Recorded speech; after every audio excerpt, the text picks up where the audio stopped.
É diferente, mas do mesmo Deus, e vamos para o mesmo céu. E temos o mesmo Espírito na nossa vida. Glória a Deus. Quero aqui agradecer o convite do pastor Giovanni, que trabalha ali conosco, homem de Deus. Fico honrado por estar aqui, conhecendo mais uma partícula da família de Deus. E eu peço a Deus que fale ao seu coração. E pode ter certeza, Ele vai falar contigo esta noite. Glória a Deus. Abra sua Bíblia, por gentileza, só para nós fazermos aqui a leitura do texto sagrado, baseado no tema aqui já proposto pela amada igreja. Efésios capítulo 4, verso 32. Glória ao nome de Jesus.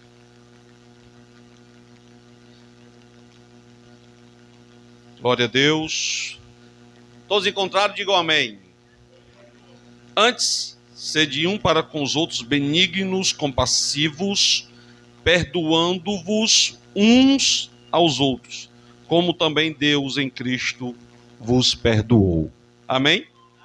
Muito bem, com base nesse texto e da mensagem proposta aqui pela congregação de perdoar sempre, escolher perdoar, eu queria falar desse tema tão relevante para a Igreja do Senhor nesses dias. E quando nós falamos de perdão, nós falamos de uma coisa que já é a recorrência, a consequência, o ato que já aconteceu. Mas, para perdoar, nós precisamos entender algumas coisas interessantes que estão por trás disto, tá? Por isso que eu queria trazer esse tema nessa noite. Por que perdoar é essencial para a família? Vamos repetir? Porque perdoar é essencial para a família. Quando eu falo de essencial, eu falo da água que não pode faltar. Eu falo do sangue que corre nas nossas veias que não pode faltar. Se faltar, morre, estraga, não presta para nada. E quando nós falamos nesse sentido de que é essencial para perdoar, nós precisamos entender o que nos leva a perdoar, o que é que nos leva a chegar lá na frente e tomar um ato de perdão, que é digno de nota, que é digno de louvor, que é muito interessante. E primeiro precisamos entender as causas, consequências e as atitudes que nos levam ou nos devem levar a perdoar. E logo, se eu perdoo, eu estou perdoando porque houve algo errado, sim ou não? Houve alguma coisa equivocada, houve um ato desatino, inominável, que não foi de louvor, que não foi digno de nota.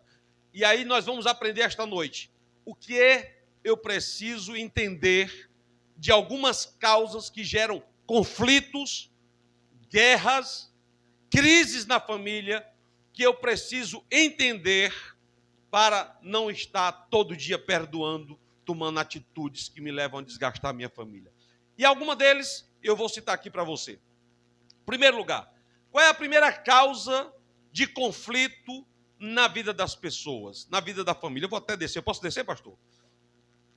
Qual é a primeira causa de conflito no meio da família, no meio do casal? Eu já estou há 21 anos na fé, como vocês aqui também já estão há vários tempos. O que eu tenho ouvido, basicamente, que gera conflito nos casais, na família, sabe qual é? Chama-se egoísmo. Egoísmo é pensar em si, não é pensar no outro. Egoísmo é pensar na tua vaidade e não pensar no teu parceiro.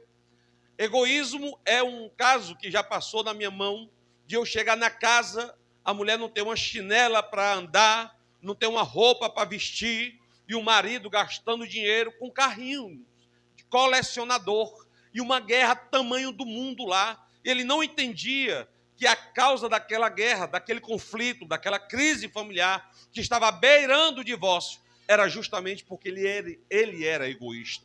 Ele não conseguia compreender que os seus atos estavam voltados ou norteados, direcionados somente para ele. Por isso que você precisa entender, quando nós falamos de egoísmo, nós falamos de orgulho. Provérbio de Salomão, que é o maior livro de filosofia de vida humana, está escrito: a soberba precede a ruína, o coração altivo a queda. Ou seja, antes de cair, antes do sujeito levar a crise na família ou no casal, ele foi orgulhoso, ele foi egoísta. Vamos para ser mais prático para você entender. Numa festa de final de ano, por exemplo, o bendito cidadão ou a bendita cidadã, crente, ele ganha dinheiro, só ele que trabalha, ele só compra roupa para ele. Ele vai lindo, ele vai elegante para a igreja e a mulher vai com a roupa do tempo da avó dela. É uma vergonha, isso é uma vergonha. Você é um crente, você é salvo em Cristo Jesus, você foi transformado pelo Evangelho. Show egoísmo da tua vida para sair crises e guerras da tua casa. Olha, muitas dessas guerras são baseadas neste egoísmo. Segundo, porque quais são as causas dos conflitos nos lares, nas casas e nos casais? Segundo, incompatibilidade de temperamento. Um pensa de um jeito, outro pensa de outro. Um é esquentado e o outro é esquentado. Aquele ditado que nós conhecemos: dois bicudos não se beija, sai faísca. Né? E você não compreende o mundo daquela pessoa. O mindset, ou seja, o mapa mental do teu parceiro. Quem é ele, de onde veio. Por exemplo, tem pessoas que, ao se relacionar com aquela pessoa, não entende, não procurou compreender o mundo em que ela vivia. Um relacionamento do pai e da mãe, guerras, separações, e a pessoa já vem com um histórico de guerra dentro dela, de ser sofrida, de ser encurralada, de ser açoitada, de se passar situações tão complexas dentro da casa. E chega cheio de traumas, cheio de coisas terríveis. Da mesma forma o homem, com temperamento explosivo, pai violento, grosseiro, e começam os dois morarem juntos. E se você não compreender o temperamento do teu parceiro, pode ter certeza que vai sair faísca. Sai ou não sai? Você precisa entender este mundo do teu irmão. Né? Se a gente não parar para compreender o temperamento do outro, qual é a origem dele? Ele é assim porque o pai, a mãe, fulano e ciclano da vida dele era assim. Né? Ele vivia num bairro assim, assado, cozido e torrado. Nós temos que ter cuidado com isso. Glória a Deus. Terceiro, o que é que nos leva, o que é que causa crise na família? Glória ao nome de Jesus. O que é que causa crise na família? Incompatibilidade financeira. O que é isso, pastor? Às vezes, a pessoa, ou a mulher, ou o homem ganha mais do que o outro e começa a querer humilhar, começa a querer ser dono da verdade, querendo ser o dono da casa, mandar em tudo e desfazer em tudo, escolher as decisões daquilo que vai fazer, daquilo que vai comprar, né? Não se chega a um consenso, uma compreensão, um entendimento. Por exemplo, você ganha, o homem ganha mais dinheiro, vou dar um exemplo, ele ganha, e aí a mulher pensa assim: meu amor, nós estamos precisando de uma casa para nossa família morar. E o cara vaidoso pensa o quê? Não, eu vou comprar um carro, que eu tenho que mostrar para os irmãos da igreja, para o pessoal do bairro, que eu tenho um carro, que eu tenho uma mobilete, que eu tenho uma moto, que eu sou melhor, sou parecido com ele. Ou seja, ele cai no campo da vaidade e o seu dinheiro gera uma crise dentro de casa. A mulher ou o homem estão pensando em pensamentos diferentes. Glória a Deus.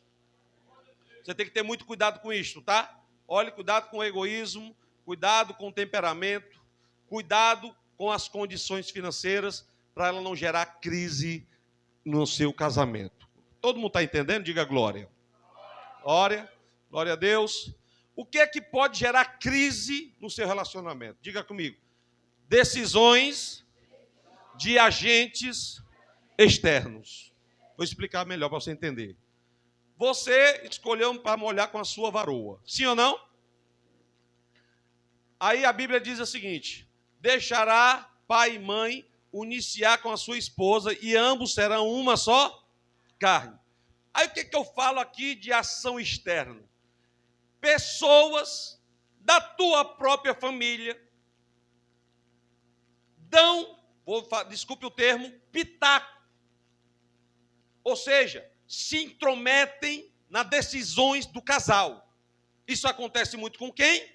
A sogra e o sogro, sim ou não?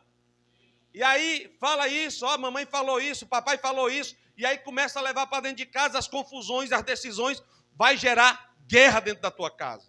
E você tem que ter cuidado com isto.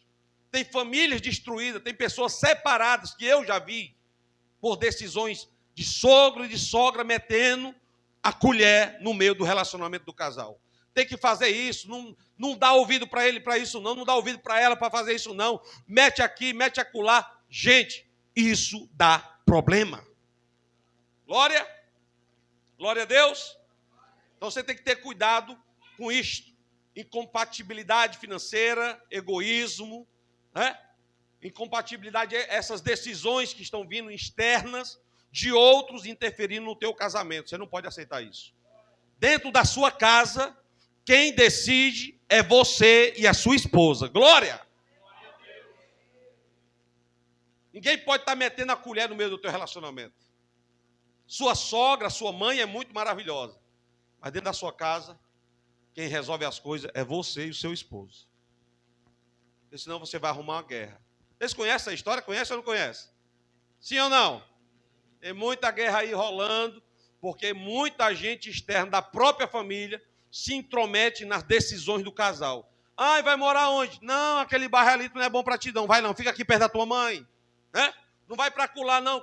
Toda decisão. Vai comprar casa para quê? Não precisa não. Melhor comprar um carro. Você não tem que estar ouvindo o seu pai e a sua mãe. Quem decide a vida de vocês é vocês dois. Glória. Glória. Agora, essas são algumas causas que levam o casal ao conflito, à discórdia. E que pode levar à separação. Quais são as consequências dessas crises? O que é que essas crises geram dentro do relacionamento do casal? Qual é? O que é que ela acontece? Diga comigo. Raiz de amargura. O que é raiz de amargura? É a infelicidade, é a raiva, é o rancor instalado. Carta aos Hebreus 12, 14 e 15 diz o seguinte: segui a paz com todos e a santificação, sem a qual ninguém verá o Senhor. Olha o 15. Ninguém se prive, seja proibido da graça de Deus, brotando no vosso coração nenhuma raiz de amargura. E por elas são muitos os que se contaminam. Conflitos, desse que eu falei, dessas causas que eu falei, podem gerar dentro de você uma raiz de amargura, raiva. Você pode se tornar uma pessoa triste, infeliz. As pessoas não devem olhar para você, enxergar você com uma cara de delegado, que chupou o limão azedo, raivosa, tristonha, encurralado, parece que não sorri, parece que não tem Deus na vida. Glória a Deus.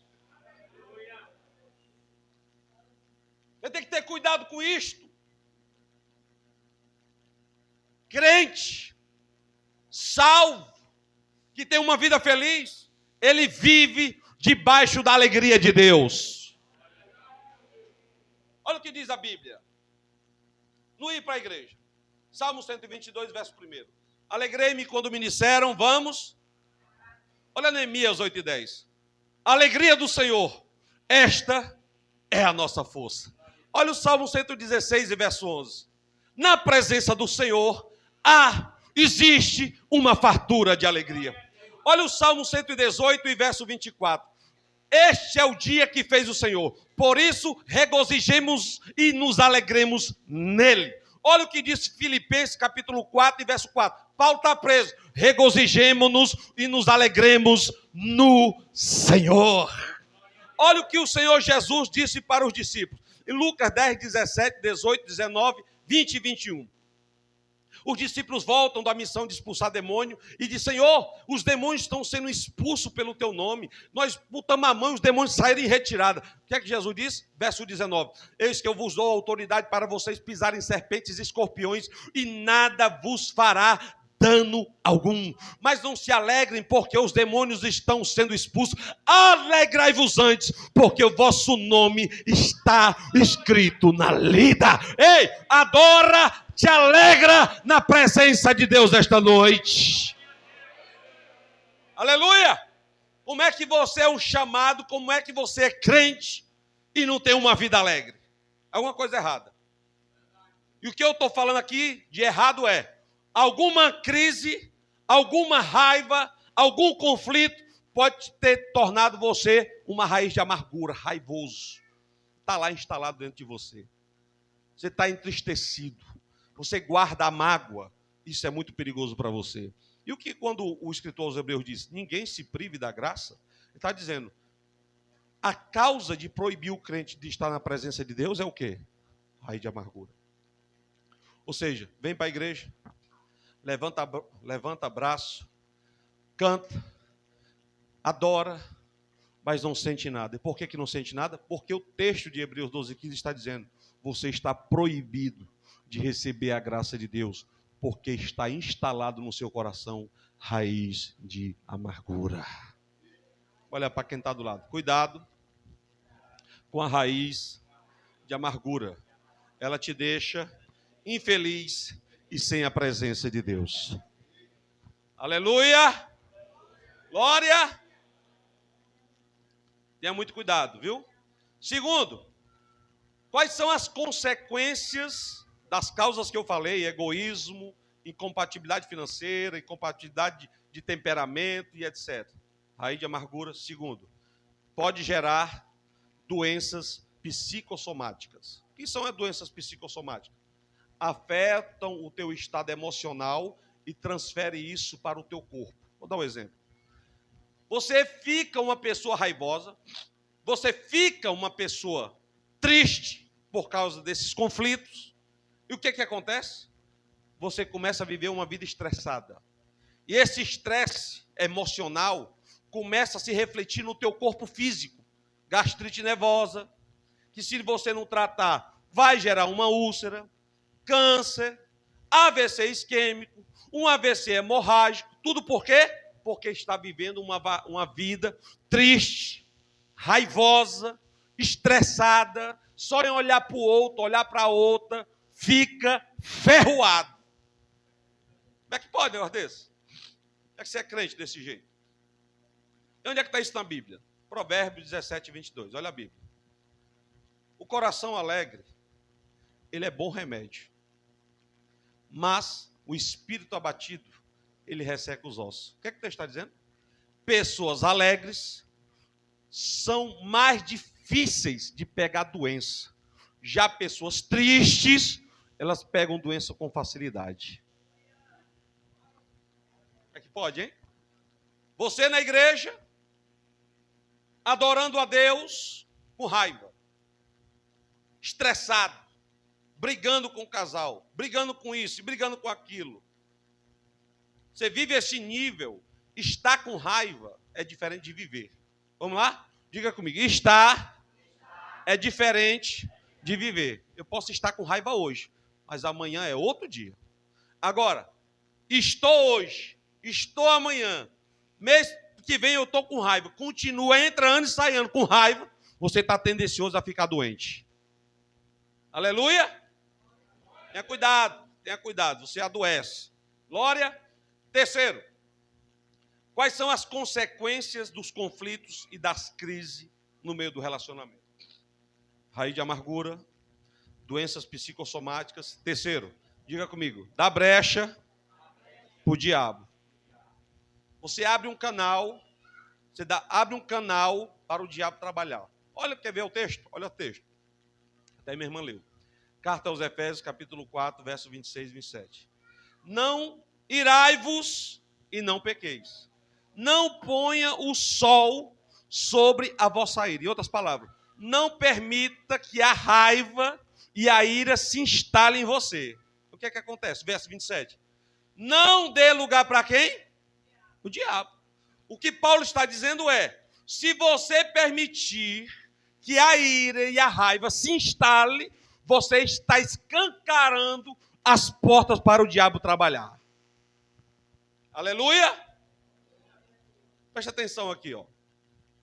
Um dia eu estava ministrando a Santa Ceia na igreja e o Senhor me usava ali, era um domingo.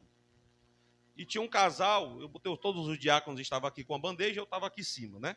E eu dizia lá, olha, o Senhor está me dizendo aqui, o Senhor estava me usando ali naquela hora, que tem pessoas aqui que precisam se perdoar. Isso na Santa Ceia. E vários casais aqui com a bandeja da Santa Ceia. E essa pessoa está aqui, eu bati o pé.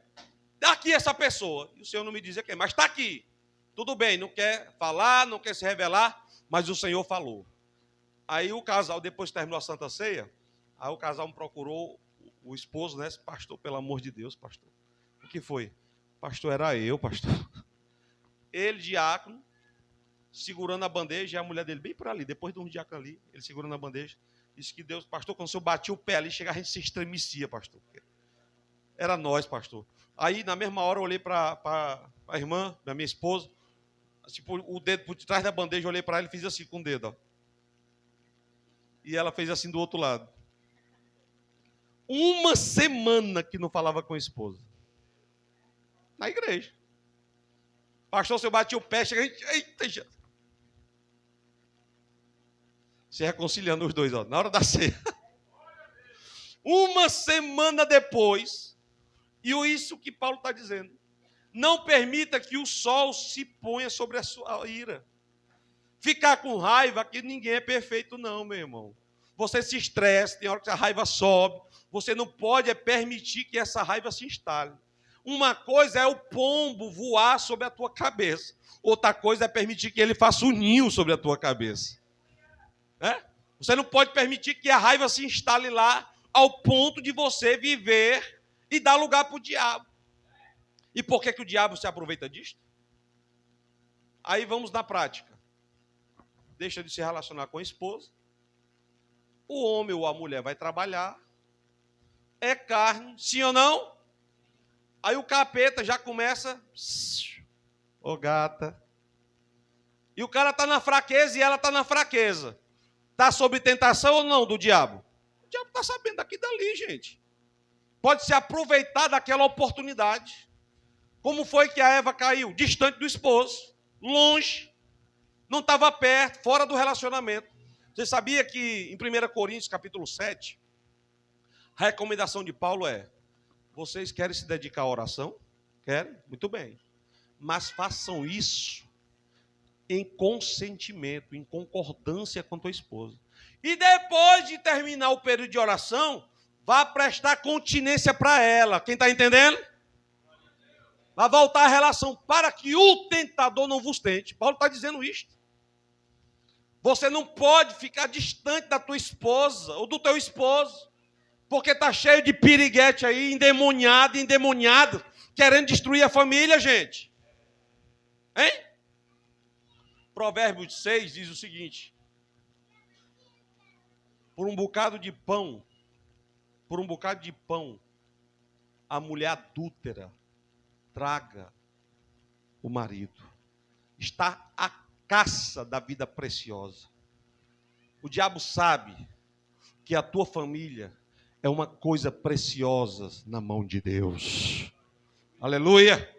Você não pode permitir que o maligno tenha brecha para trabalhar em você. Vou dar um exemplo. Vocês lembram que Paulo, escrevendo as cartas de Paulo aos Coríntios, aconteceu um pecado gravíssimo na igreja. Qual foi o pecado? A madrasta teve relação com o filho. E a igreja passou o quê? Passou a mão por cima do pecado. Aí Paulo escreve assim: olha, como é que vocês são tão inteligentes e permitem que esse rapaz esteja aí? Eu já entreguei ele para Satanás. Só que aconteceu uma coisa. O que foi?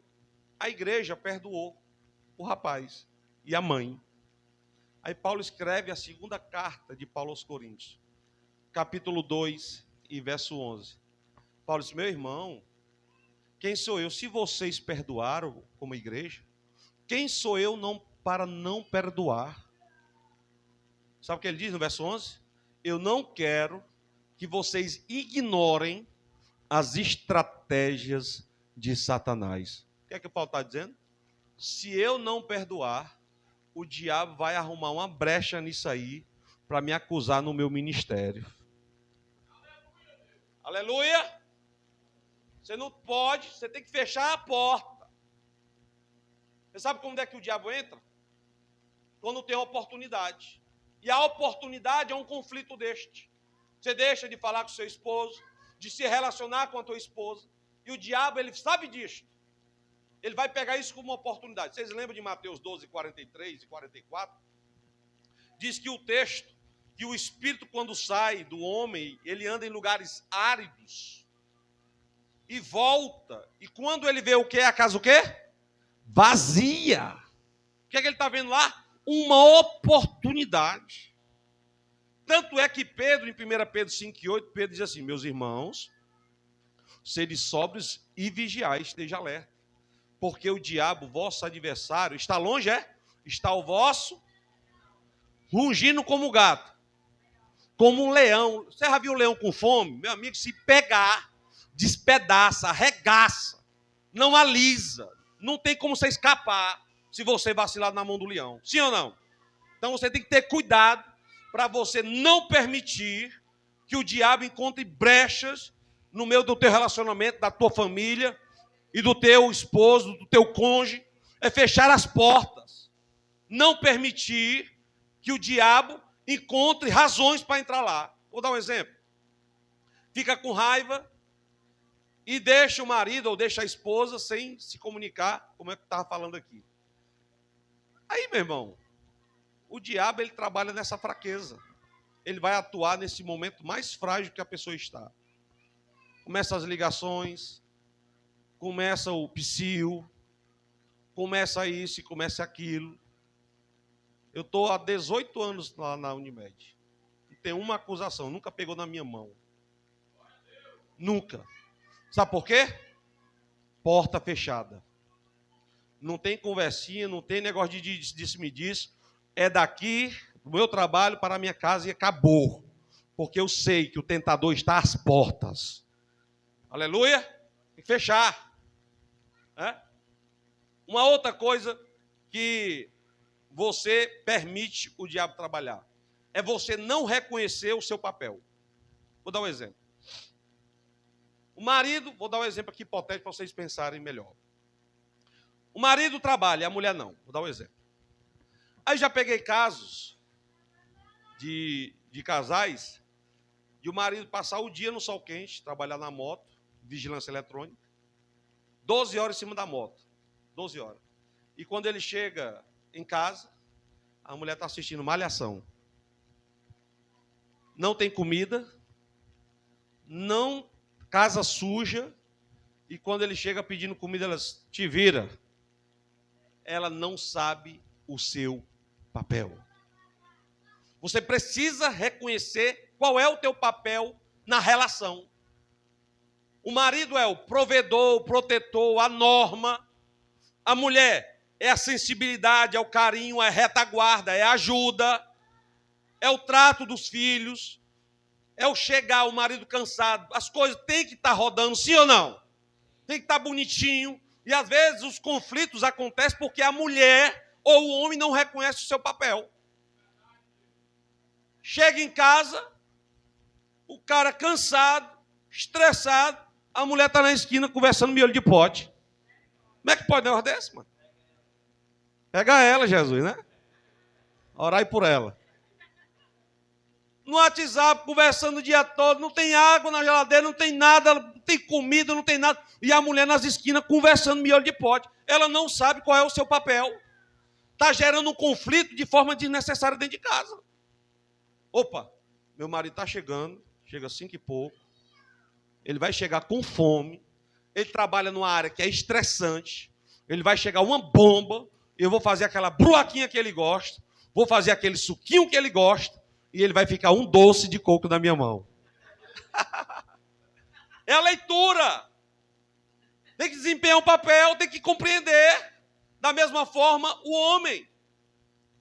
Deixa eu pegar aqui, ó. Não conhece o papel. Um dia, um tempinho aqui atrás, o casal chegou e disse: pastor, eu quero com o senhor. Na hora. O que foi? Pastor, a mulher, né? Falar com o senhor, pastor, aguento mais não. Ele não. E o que foi, macho? E o que foi? Pastor, está com 3 meses que eu não saio dentro de casa. Eu olhei assim para ele, desculpa a palavra. Diabo é isso, macho? 3 meses, macho? Não, pastor, nisso, não sei o quê, não sei o quê, não sei o quê, não sei o quê. Paz, tu está arrumando uma guerra. Tua mulher quer dar uma volta. Tu tem que desempenhar o teu papel, tu é marido. Ela é a parte mais fraca. A mulher quer dar uma volta no shopping, vai na praia, vai na praça. Passa ali, pega um ônibus, anda no terminal Antônio Bezerra, depois tu volta, mas dá uma volta, macho. Ora mais. Não aguentava mais ficar dentro de casa.